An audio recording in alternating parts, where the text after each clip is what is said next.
আজকে আমরা শিখব ধাতু অধাতু উপধাতু কিভাবে সহজে চেনা যায়। ধাতু অধাতু উপধাতু যে সকল মৌলের ইলেকট্রন বিন্যাস করলে সর্বশেষ কক্ষপথে 1, 2, 3টি ইলেকট্রন থাকে সাধারণত তারা ধাতু হয়।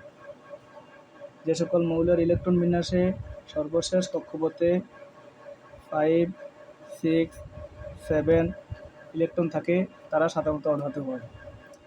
আর দেখলাম যে ধাতু হচ্ছে 1, 2, 3, অধাতু 5, 6, 7।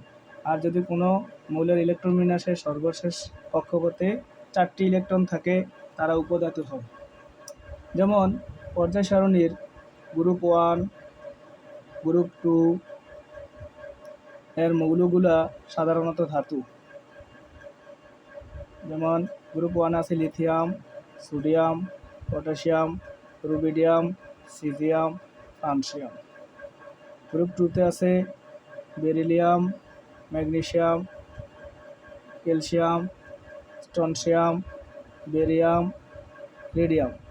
এদের প্রত্যেকটি ইলেকট্রন বিন্যাস করলে দেখা যায় যে গ্রুপ 1-এর প্রত্যেকটি মৌলের সর্বশেষ কক্ষপথে একটি ইলেকট্রন আছে, সেজন্য এরা ধাতু।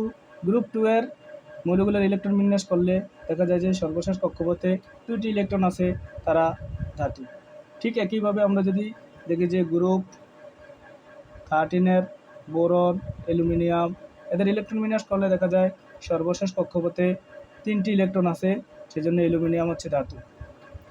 কিন্তু এখানে বোরন হচ্ছে উপধাতু, সিলিকন হচ্ছে উপধাতু, আর্সেনিক হচ্ছে উপধাতু, জার্মেনিয়াম হচ্ছে উপধাতু, টেলুরিয়াম হচ্ছে উপধাতু। 6টি উপধাতু আছে: boron, silicon, arsenic, germanium, tellurium,